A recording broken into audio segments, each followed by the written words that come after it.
YouTuber Khawaja ವಿರುದ್ಧ love ಜಿಹಾದ್ ಪ್ರಕರಣಕ್ಕೆ twist ಸಿಕ್ಕಿದೆ. ನಾನು ಸ್ವಂತ ಬುದ್ಧಿ ಹಾಗೂ ಸ್ವ ಇಚ್ಛೆಯಿಂದ ಕ್ವಾಜಾ ಅವರನ್ನ ಮದುವೆ ಆಗಿದ್ದೇನೆ ಅಂತ ಕ್ವಾಜಾ ಪತ್ನಿ ಗಾಯತ್ರಿ ಜಾಲಿಹಾಳ ಸ್ಪಷ್ಟನೆ ನೀಡಿದ್ದಾರೆ. ನಾವಿಬ್ಬರು ಪ್ರೀತಿಸಿ ಮದುವೆ ಆಗಿದ್ದೇವೆ. ನನ್ನ ಪೋಷಕರು ಮಾಧ್ಯಮಗಳ ಮುಂದೆ ಸುಳ್ಳು ಹೇಳಿಕೆ ನೀಡುತ್ತಿದ್ದಾರೆ. ನಾವು ಮದುವೆಯಾದ ಮೇಲೂ ನನ್ನ ತಾಯಿ ನನಗೆ ಸಪೋರ್ಟ್ ಮಾಡಿದ್ದಾಳೆ. ಯಾರು ನಮ್ಮ ತಾಯಿಯ ಹೇಳಿಕೆಗೆ ಬೆಲೆ ಕೊಡಬೇಡಿ ಅಂತ ಸಾಮಾಜಿಕ ಜಾಲತಾಣದಲ್ಲಿ ಗಾಯತ್ರಿ ಜಾಲಿಹಾಳ ಹೇಳಿಕೆ ಬಿಡುಗಡೆ ಮಾಡಿದ್ದಾಳೆ.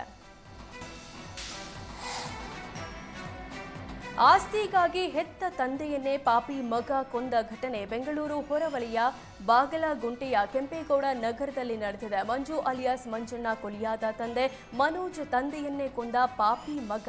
ಮಂಜಣ್ಣ ಕೋಟ್ಯಾಂತರ ರೂಪಾಯಿ ಆಸ್ತಿ ಮಾಡಿದ್ರು. ಮಂಜಣ್ಣಗೆ ಲಕ್ಷಾಂತರ ರೂಪಾಯಿ ಬಾಡಿಗೆ ಹಣ ಬರ್ತಿತ್ತು. ಆದರೆ ಈವರೆಗೂ ಮಕ್ಕಳಿಗೆ ಆಸ್ತಿ ಹಂಚಿಕೆ ಮಾಡಿರಲಿಲ್ಲ.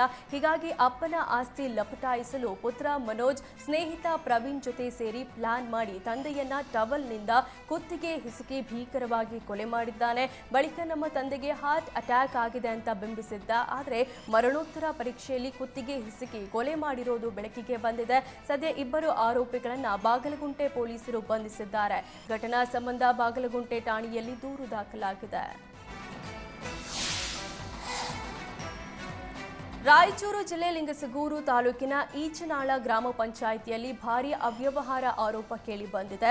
ಗ್ರಾಮ ಪಂಚಾಯಿತಿಯಲ್ಲಿ ಭಾರೀ ಅವ್ಯವಹಾರಗಳು ನಡೆದಿವೆ ಅಂತ ಗ್ರಾಮಸ್ಥರು ಜಿಲ್ಲಾ ಪಂಚಾಯತ್ ಸಿಇಒ ಈಶ್ವರ್ ಕುಮಾರ್ಗೆ ದೂರು ಸಲ್ಲಿಸಿದ್ರು. ಗ್ರಾಮಸ್ಥರ ದೂರು ಆಲಿಸಿ ಈಚನಾಳ ಗ್ರಾಮ ಪಂಚಾಯಿತಿಗೆ ಭೇಟಿ ನೀಡಿದ್ರು. ಸಾರ್ವಜನಿಕರ ಎದುರೇ ತಾಲೂಕು ಪಂಚಾಯಿತಿ ಇಒ ಹಾಗೂ ಅಧಿಕಾರಿಗಳಿಗೆ ಜಿಲ್ಲಾ ಪಂಚಾಯಿತಿ ಸಿಇಒ ಈಶ್ವರ್ ಕುಮಾರ್ ಕ್ಲಾಸ್ ತೆಗೆದುಕೊಂಡಿದ್ದಾರೆ.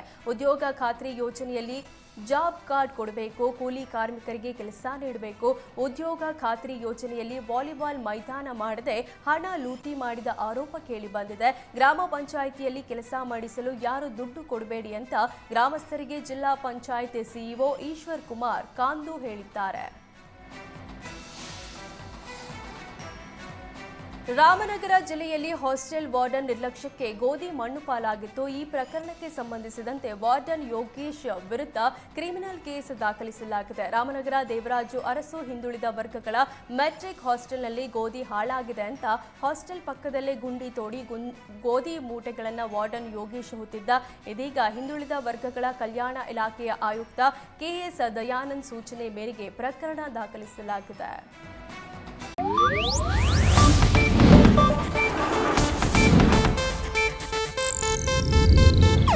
ಇದು ಏಷ್ಯಾನೆಟ್ ನ್ಯೂಸ್ ನೆಟ್ವರ್ಕ್ ಪ್ರಸ್ತುತಿ.